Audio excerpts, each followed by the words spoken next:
You have to think about the principles of marketing in general, and it does come back to that marketing flywheel of how you're integrating all the different parts of your SEO, your email marketing, your PPC, your social, your trust building initiatives in reviews and user-generated content. That's going to influence the LLMs for sure. The companies that have brands that are really putting emphasis into social, it's definitely making an impact. A direct booking is not free. I mean, like there's resources for sure that you're putting into in the technology and the people to run the technology. You start doing paid media, it does add up. But if the long-term goal is to build a business that can stand the test of time, I always believe that building the brand is an important part. You can be really great in one location, but that doesn't necessarily mean that you can do it somewhere else. And I think the companies that have been able to do that, they've got really strong leadership teams and they're building cultures within their organization that are based on values, and they're able to instill that to the company as it grows in these other areas, but they're also really sophisticated with their tech. The one thing that I've definitely seen over the years that has shifted is property management at scale is about more than just rent rolls and maintenance calls. It's about protecting your assets, delivering stellar guest experiences, and scaling operations without losing quality. Welcome to Minute by Minute, the show where industry leaders share unfiltered stories, proven strategies, and real solutions for operating at scale. I'm your host, Nils Mattisson, CEO of Minut, and together we will dive deep into what it really takes to keep your properties safe, efficient, and protected. Let's get started. Today I'm joined by Alex Husner, a longtime marketing leader in the vacation rental industry.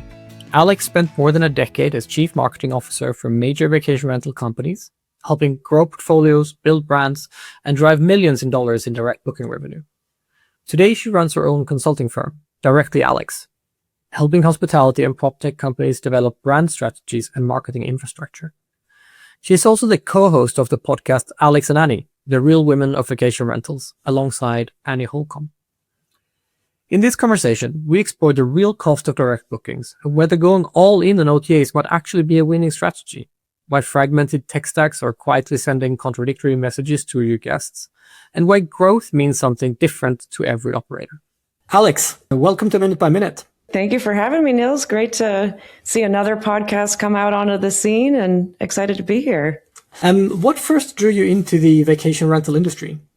So I moved to Myrtle Beach in 2007 after college, and I worked at a advertising agency, and this was 2007, 2008. So during the recession, was very hard to try and sell any type of advertising at that time.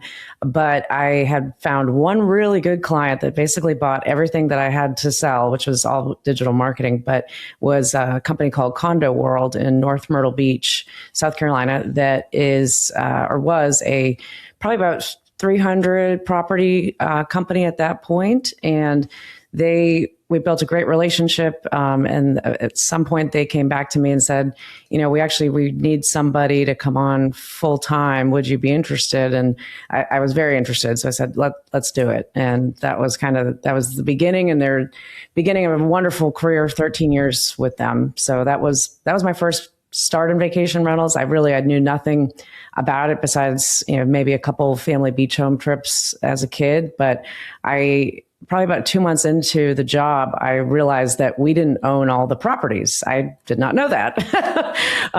And I remember my mentor and the CEO, Roy, he said, we can't just do this. We have to ask the homeowners first. I can't even remember what it was, but I said, what do you mean we can't do it? Why not? And he said, they own the properties. And it was like a flashlight went off in my mind that I realized, okay, I don't know, I know a lot about marketing, but I need to learn a lot more about this industry, and certainly have since then. But yeah. That was a realization for me when I came into this industry as well. I also didn't know that there is this interesting dynamic when you have the guests and you have the property manager, and then you have the owner, and you got to keep everyone happy with different stakeholders. I'm glad I wasn't the only one, so that makes me feel better.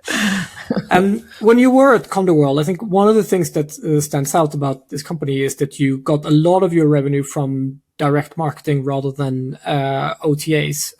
Can you talk about how you set up a strategy to achieve that? Because that's obviously very successful. Sure. So we were a unique company in that Roy's vision for Condo-World always was to expand into other destinations or other markets.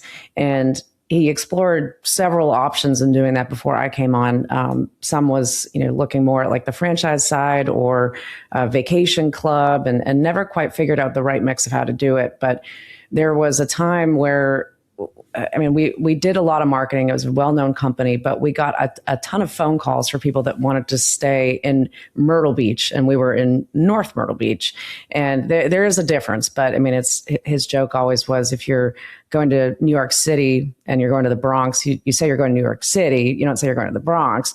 And that's kind of how North Myrtle Beach was, that people, even if they're staying in North Myrtle, they would Google Myrtle Beach, or that's where they say they were going. And we're getting all these phone calls for people that wanted to stay in an area that, even though it was just Southwest, we didn't rent any properties there. And so we said, okay, what if we made a partnership with some of the other rental companies in Myrtle Beach, and we used our brand, Condo-World, and our marketing, and we made it into like a co-op. And we did that, and we partnered with one of the biggest providers in Myrtle Beach that had about 5,000 properties across the destination.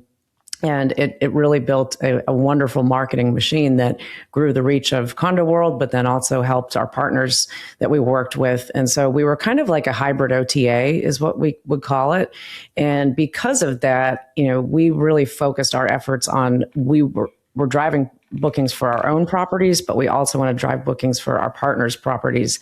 So instead of focusing on APIs to OTAs, we really focused on how do we build a marketing powerhouse of a company, and we did that. But this, back in those days, the percentage of bookings that most managers were getting from the OTAs was also a lot less, and that's risen substantially since then. I wouldn't advise any company these days to try to be 95% direct. I think if that's the case, you're likely missing a lot of business and you're spending too much on advertising. But with our goal to take Condo-World and turn it into an OTA through that partnership program across many more destinations, that made sense for us. But it wouldn't be something I would recommend now, but it worked really well for us in the time. Yeah, a lot of these things is like a moment in time. If you were very early on Google or very early on Facebook, like you could tap into relatively cheap advertising. So with that experience, you were number one at Google search with Condo-World for Myrtle Beach. Do you see something similar there with like maybe ChatGPT and sort of AI enabled search today? Yeah, I think at the end of the day, there's a lot of different terms going around, and AEO and SEO. And I think at the end of the day, the principles of SEO are still very applicable of how LLM searches are working as well. It's a little bit more ambiguous. I know companies that are really leaning into PR and backlink strategies. That's helping. I don't know that anybody has truly cracked the code on it yet. I think there's a lot of, just kind of like in the early days of SEO, there's a lot of companies popping up saying that they're experts at this kind of marketing. But there's, back in those days, that was like the black hat SEO, where you would just embed keywords, on a dark background. And I hope that that's not the case with what's coming out now. But I think it's more of a challenge. I would say for the vacation rental companies that I still keep up with, it's growing as far as the traffic that they're getting from the LLMs, mostly ChatGPT, and I think it's going to just continue to grow. But we're not at that tipping point yet. But we all should for sure be thinking about it, and it's something that the industry really needs to focus on. You said you were over 10 years at Condo-World. What was the next step?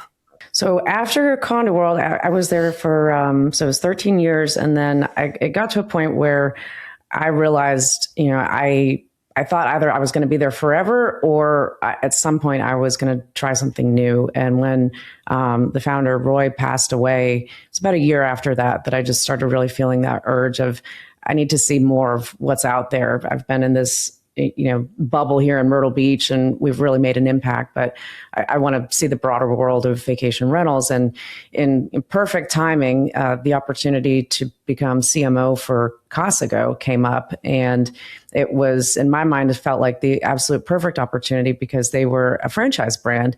And that was always what we had talked about of maybe turning Condo-World into one day. So I had been thinking about that model for a long time and joined Casago and was there for a little bit over a year. It was a wonderful experience, and again, was very eye-opening, and was what I was looking for, to really be able to meet operators across the country, from smaller operators to larger operators, and just hear what they were going through and what their struggles were, and finding out if franchise was a fit. And for some of them it was, some of them it wasn't. But in that path, I got to meet amazing people, one, but I also realized all the experience that I've had over these years and the things that we did in marketing that were pretty advanced.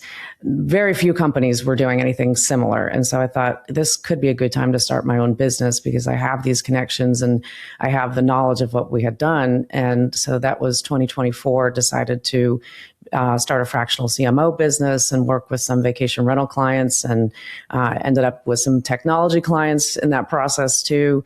But everything happens for a reason. And if I look back on my career and where things have kind of pivoted, it all makes perfect sense. In the moment, you sometimes don't know what's going on, but you can normally connect the dots when you look back. Yeah, this is a very entrepreneurial industry. Like, you often hear that it inspires people to start their own things. So I'm not surprised to hear that. But then you, as part of this business, you were a fractional CMO at Boom PMS. What made you so excited about that opportunity that you then decided to go back to full time and being part of a startup? Yeah, I'll never forget. I met Shahar in person for the first time at VRMA Executive Summit. And that was May of that year that I started my fractional CMO business. And he really wanted me to come work with them. And I thought, God, I had no intention of wanting to work for a PMS because everybody hates their PMS.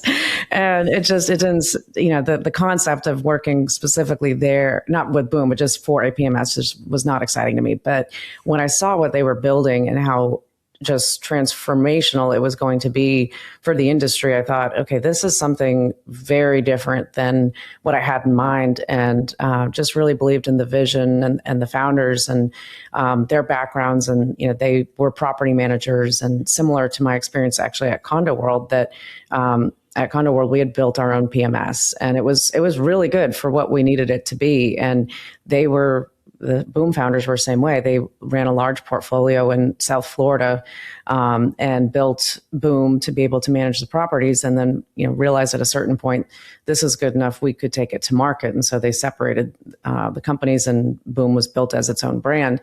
But seeing what AI could potentially do to the industry, and now what it actually is doing, and how quickly things have moved, has been super exciting. So it was a good decision, and it's been fun to see the marketing world just from a different side. I've always been, B2C marketing to guests, but the B2B side has been pretty fascinating, actually.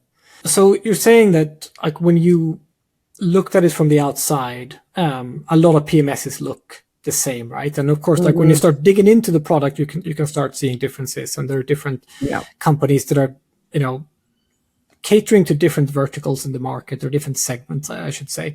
But how do you look at, like, building a brand in a market like that, where from the outside it might look like a lot of PMSs are more or less the same? Yeah, no, that's a really good question. And when I first started with Boom, they had the brand. They had an incredibly talented gentleman that came up with the concept for Boom, and was really, really strong. And so they had the brand that was a good foundation. But they had their website, but they didn't have any social channels. There was no content, so it was like kind of a blank slate of, okay, how do we grow awareness, and how do we do it in a way that we're leveraging the right steps. At this point, the company did not have funding or outside capital coming in. So we really took the approach of, let's grow that organic side of the business, and let's you let our customers really tell the story. And that was actually the first consulting work that I did for them, as I interviewed, I think, 5 of their clients. And the one thing that I kept hearing in these interviews was that they were saying the word love. And I thought, God, I've never heard anybody say that they love their PMS. And that's also when I was like, okay, this is worth sticking around with this company because they're onto something. And so we've done some kind of fun things in the marketing that we're making the PMS a little bit more interesting, I think you could say. But one of our first campaigns for conference season that fall was our T-shirts that on the back they say "No more PMS drama," and that came from those interviews that I had of people saying, everybody has problems with their PMS, and you're the ticket graveyard and all the issues you have and all the drama. And then I'm hearing the word love. And I thought, okay, let's use that. And so it's no more PMS drama. And then it's a heart and it has boom at the bottom. And that kind of took off and started the beginning of, a marketing campaign and just a marketing program that we're trying to do things a little bit differently. We're trying to be a little bit cheeky with it, but we're trying to stand out and be different and let our customers really tell the story as much as we're supporting it. But it's about the customers at the end of the day. I think it's working because it's really sticking out when we go to the events. So looking at Boom, it's sort of like there you're clearly on the PMS side, and then you were at Condo-World, which almost had this like OTA dynamic where you got a lot of the demand from Myrtle Beach. Mm-hmm. One interesting dynamic in the industry today is, of course, you still have the OTA very much dominating on the distribution side, but we're starting to see PMS is maybe coming into this a little bit, particularly for repeat bookings and maybe also some direct bookings. How do you see that balance shifting now that you've sort of seen it from both sides and also seen it change over time? Yeah, I think if you look at historically, the PMSs, the only thing that they really have done to help with direct bookings has been, they're connecting you to the agencies within the industry that build the websites and everything. And so, they're supporting it from that side. Some have CRM-ish qualities to them. I think that's the biggest opportunity, and something that I'm really excited about the future of Boom is really building we have a great CRM now, and a lot of that is controlled and assisted by the AI. But where we can take this, there's so much more that can be done. And really, the thing, with the foundation of AI and how AI works the best is when it has access to all the data. So there's other PMSs out there where they've got some, bolt-on different tools that you can use for guest messaging and other parts of the business. But when the AI can't see everything, it's not going to have the full picture to be able to give you the end result that really is that completely seamless guest experience and takes all the headaches away from the property managers. So I think with what we're building at Boom, to be able to have that from the CRM perspective, but then be able to say, okay, if a guest, if we want to push an early check-in, and how do we, a lot of systems, you can't necessarily do that because there's other places you have to check. If you're using a PMS and then you're using an operations system like a Breezeway, and then you have a guest app, like it's still too much for it to work in that seamless manner. But Boom's done a really great job of being able to pull that together. And I think where that goes as far as marketing in the future is really building a sophisticated marketing suite around, the full guest messaging, pre-post stay, the website that is optimized and everything that is just working really in harmony there. So I'm excited to see where that continues to go.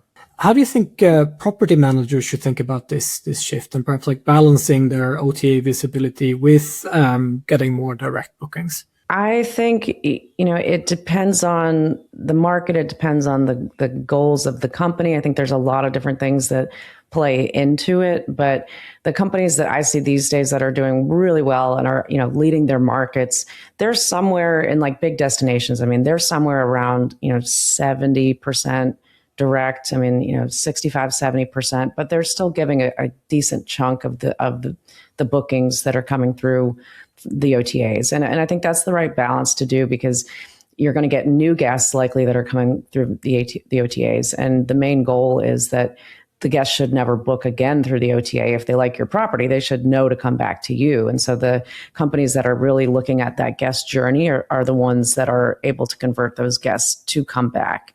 The one thing that I've definitely seen over the years that has shifted is that travelers aren't coming back to the same destination every single year the same way that they used to.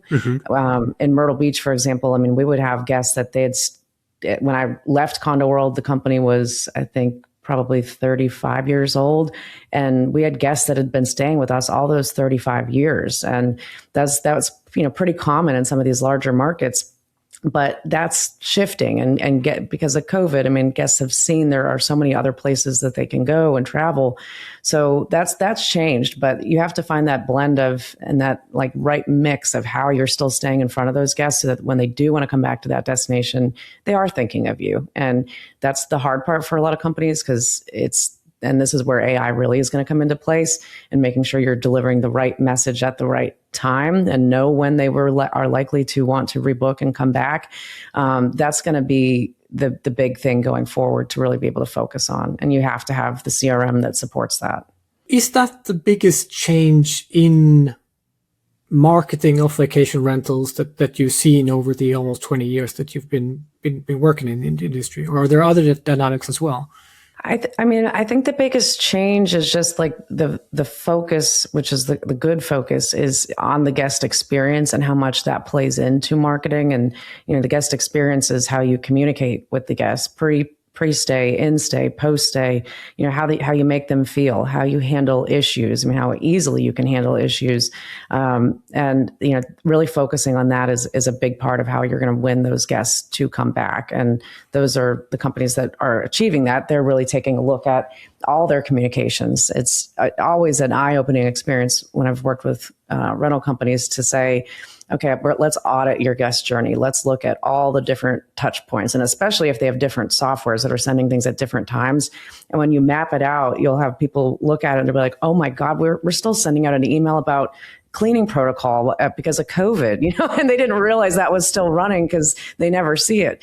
So it's definitely, for anybody listening, I think that's a very worthy experiment of like making sure which message is coming from which platform, what is the timing of it, and look at it once a year. It really should be an annual thing that you're reviewing, if not more. Yeah, I think this is something that's just going to get worse, really, because you have so much more capability in many different systems. And oftentimes they are quite siloed. I mean, we wish they were better integrated, but they are quite siloed. And sometimes it can almost be hard to know which messages are coming from. So this is a pet peeve of mine that I wish actually the industry was a bit more open so we could offer all of that context so that one vendor's AI could know that, we just messaged about this other thing. Maybe now is not the time for this marketing message. Exactly. Yeah. I was staying down in Florida end of last year, and that's exactly what happened. Like I got the message that I know because I know the company. I know one of the messages came from the PMS. I knew the other message came from the operations software, and it was contradictory. And I'm like, oh my God, guys, we got to fix this. Yeah. But yeah, it's tough. The worst is really when there are human operators who are competing with the AI about answering quickest, and then oftentimes I would say the AI wins. Well, and that's a big thing that's changed too. I think post-COVID, the rise in people, hiring VAs, to do reservations and be able to be, 24/7 as far as responding to inquiries, that became a really big push. But, I think there's still a need for VAs, but I think the AI has really helped companies that have leaned into that to be able to answer very thoughtfully, processed answers to questions in that quick turnaround time. But, it's speed to lead at the end of the day. So to be able to get back to somebody quickly and then to also not just write a, kind of sloppy sentence back to them, but like to write a nice, thoughtful answer and, be able to propose a different property if that one's not going to work for them, or to be able to offer a discount and not have to go to your manager. I mean, like being able to set up those types of automations, your conversion rate just goes through the roof. So. Apart from messaging, what other sort of marketing channels do you think property managers are underutilizing today? Underutilizing, well, as a tactic, I would say email marketing is not used as much as it should be in most companies that I talk to. I think the larger companies that are more like a Condo-World or other ones I've worked with, they've got a pretty robust email marketing program, but email still works. I know this sounds dated, but direct mail still works too. And because when you think about it, I think emails have gotten less effective over the years, but they are still a very important part of the direct booking flywheel. But direct mail is something that companies really have just, not leaned back into. And when you get a postcard or you get a mailer, because you're not getting other mail, you're going to look at it. And there's a lot of companies I see that, they're willing to make that investment. And as long as you have the tracking, which that's all possible now, I mean, by, using the unique phone numbers or the QR codes that go to the dedicated link with a special, you're able to actually see, okay, the return on that is quite good. And it puts you in a little bit of a different lane that if your competition is not doing it, which it's a good strategy, I think. And, it's something to think about for sure. I mean, back in the day, gosh, on my desk, I've got magazines we used to do I don't know where it is. We used to do a 60-page brochure annually that we sent out. And I don't think that they do it anymore. But I mean, those days probably, that was a very expensive piece to put out there. But customers would receive it and it would be like their coffee table book that they would leave it on the coffee table. And then when family came over, they'd look through it and then they'd go online and they'd make their booking. But you've got to be thinking not just all new age. I think you have to think about the principles of marketing in general. And it really does come back to that marketing flywheel of how you're integrating all the different parts of your SEO, your email marketing, your PPC, your social, your trust building initiatives. I mean, how you're actually showing up in reviews and user generated content. And that's going to influence the LLMs for sure. The companies that have brands that are really putting emphasis into social, it's definitely making an impact.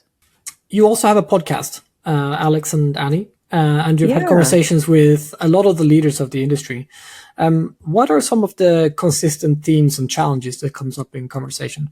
Oh boy, gosh, there's been a lot. We've been doing it for 5 years now, and I would say, I mean, there's kind of two different sides of it. So we have property managers that come on the show, and then we have suppliers for the industry that come on the show. And I think for property managers, we've had a mix of some that are smaller and emerging, and then all the way up to ones that have managed thousands of properties. But everybody is looking for ways to grow, but growth means different things depending on the business. And I think it's important for the suppliers actually to really understand that too, that it's not just about door count to everybody. I mean, some companies, they want a bunch of doors, they want to grow as much as they can, and they want to be able to sell a business that they've built in X amount of years. But growth doesn't necessarily have to look that way. Sometimes it's about how do you get better units and you keep the ones that are actually more profitable for you, and you need to get rid of the ones that are not as profitable, and maybe the owners are way more work for you and your team at the end of the day. But I think growth it really varies by the company. A lot of property managers we talk to now have ambitious goals to be multi-market, and that's really hard. Everybody has that because it sounds cool that you've got properties here and there, wherever. And believe me, I understand it, because that's what, when we were thinking about it at Condo-World, we considered, do we go out and buy another company to grow into other markets, or do we, set up an office and just have somebody there, hitting the ground and trying to get homeowners onto it? It's tough. You can be really great in one location, but that doesn't necessarily mean that you can do it somewhere else. And I think the companies that have been able to do that, they've got really strong leadership teams, and they're building cultures within their organization that are based on values, and they're able to instill that to the company as it grows in these other areas. But they're also really sophisticated with their tech, and they know that they've got the right things that are working for them, that they can ensure that consistency, which is not easy. Your show also focuses on a lot of the women in the vacation rental industry. How have you seen the leadership dynamics evolve over the past decade from that respect? Yeah, I think, the majority, I don't know this for a fact, but I think the majority of people within the industry, there are more women than there are men, I would say. But for a long time at conferences, it was not any women really on stages and on panels. And I've definitely seen that change over the years, that now it's, I think it's pretty evenly paced there. But I think the women in the industry have come together in different ways. There's a couple different women's conferences. There's Amy Hinote's women's conference she does in the States every other year that is excellent. And then there's also the one over in Europe where Christiana has started putting on the Women in Vacation Rentals of Europe, I believe it is. It's WVREC. I can never remember exactly what it stands for. But that was her first conference was last fall that Annie and I attended, and it was excellent. And she's doing that again this year. So I think as far as, building those types of events that really allow women to come together and share, their stories and, struggles and achievements, it builds a great mentorship. And I think I've seen a lot of women within the industry really be able to rise because they feel like they are supported and they have friends and colleagues all over the world that, they've met and at a conference or that they keep up with online. And that really just helps all of us for sure.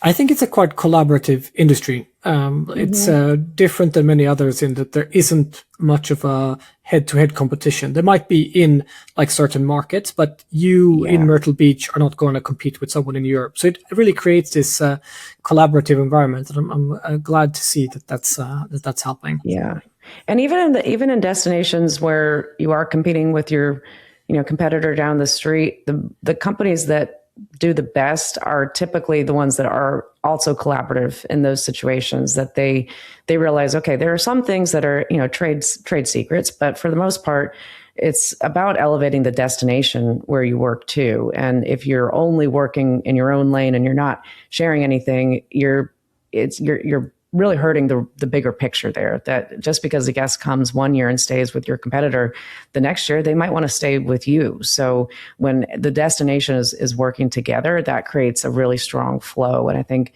in Myrtle Beach, we've been very successful in doing that the rental companies, the resorts that are kind of more like condotels, but they're, owned by individual homeowners, really have come together and have for many years. And that's how our relationship started in the Condo-World's days, that we were able to go to a big competitor, had 5,000 properties, we had 300, and say, can we book reservations for you? And they said, sure. It was a handshake deal that we were not going to solicit their owners, but, I know that doesn't exist everywhere, but sometimes the most, seemingly unusual partnerships can end up being a game changer for you. And that it's fun when that happens. Yeah. If you were advising a property manager who was starting today with 20 or 30 units, what does the marketing strategy look like? Where should they start? I think they really need to start by understanding deciding what their goals are for the future of the company. Are they trying to build a brand that they want to, and a company that they want to pass down, as a legacy business to children or, other people, or are they trying to build something that they, have a shorter timeline, that they want to build it and they want to sell? And there's no wrong answers on that, but I think it's important to understand what the end game is in mind first, and then decide, does it make sense to really put efforts into building a brand? And I think we're at a time right now where everybody the direct booking push kind of goes in ebbs and flows. And right now it's in the flow that people are trying to figure out how they can get more direct bookings because they're upset with things that have happened with the OTAs. But when you look at it, the reality is a direct booking is not free. I mean, like there's resources for sure that you're putting in the technology and the people to run the technology that are going to generate those direct bookings. And then if you start doing, paid media, it does add up. So it comes at a cost. But if the long-term goal is to build a business that can stand the test of time, I always believe that building the brand is an important part. And actually, I just talked to an operator a couple weeks ago that he sold his business, owned a very large company, and is now starting another one in a different market. And he said he's not doing any direct bookings. Like it's not even possible to book direct with them. You can only book on the OTAs. And he's doing that because he is trying this theory that the OTAs, the algorithms will prefer his properties because they can't be booked anywhere else. And, it's interesting. I mean, I'm interested to see how it goes, and he's probably right on that. But the problem comes when the OTAs make, big changes that are going to affect your bottom line or how you operate, and you have no say.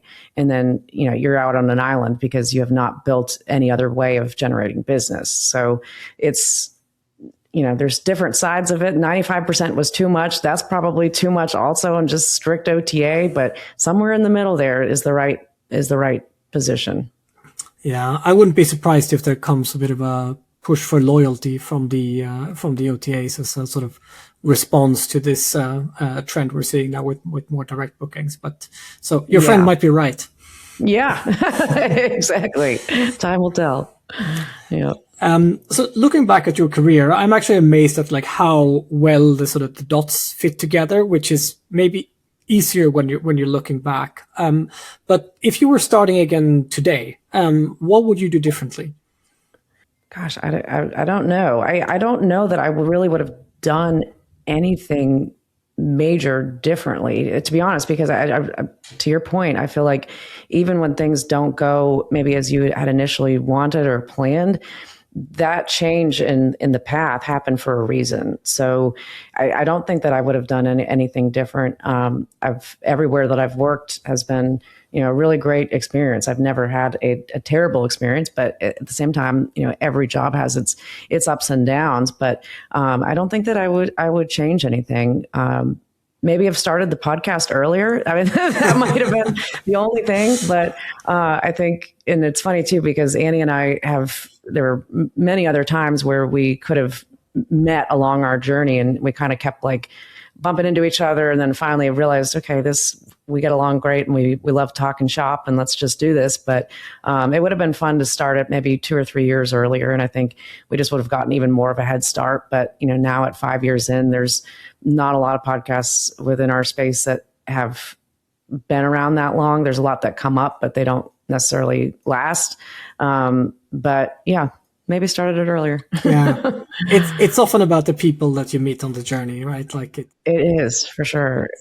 Final question, and we always ask about the craziest story people have from hosting, because it seems like in this industry there is a lot going on. What's yours? This is actually a funny one. So, and I didn't really get that involved with dealing with guests, either at Condo-World or Casago, but I got to hear a lot of the horror stories when people would come back into the marketing department. And this was early on that at that time, all the keys were done. They were hard keys to the condos. There was no, passcodes or anything like that.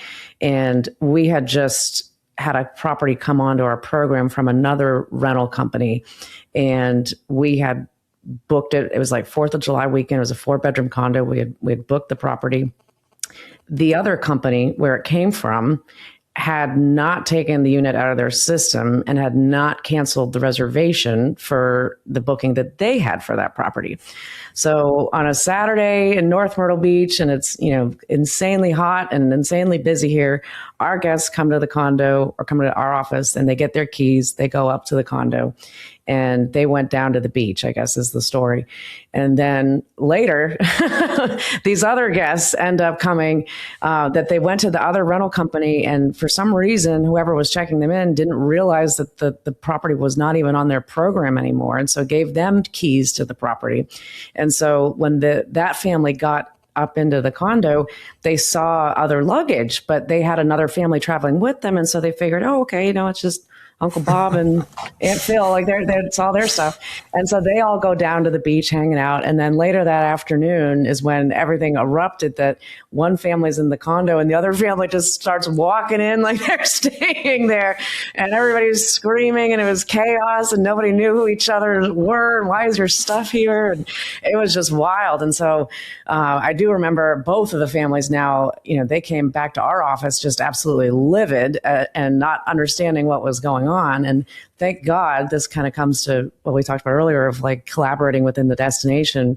We were able to find, this was a miracle, another 4-bedroom condo that we were able to get from one of our competitors. And we put one of the families in that one. And so everybody ended up being okay, and everybody was fine with it. But in the moment, it was pretty scary. And that's why we have digital keys now. And one reason. Yeah. hopefully they ended up friends in the end. Maybe the family. Yeah, I mean, I think when everybody left the office, everybody was smiling and thought it was kind of funny. So I'm sure they probably still tell that story when they're talking to people too. It's been great to have you, Alex. Thank you so much for coming on the show. Yeah, thank you so much for having me, and excited to start listening to your episodes too, and just supporting you in this mission. I think it's great that you're doing this, and I think the more podcasts that we have out there, the better. And for a company like you guys, it's a great tool. It's a great way to meet more potential customers and just be part of the industry conversation. And I'm excited to see this grow and succeed. Thank you so much for inspiring us. Thank you for listening to Minute by Minute. If today's episode gave you fresh insight, be sure to subscribe on Spotify, Apple Podcasts, or YouTube. Share this episode with your team and follow us on social media to continue the conversation and exchange your own operational stories. To learn more about privacy-first property protection, visit Minut.com. Until next time, make every minute count to maintain your property's safety.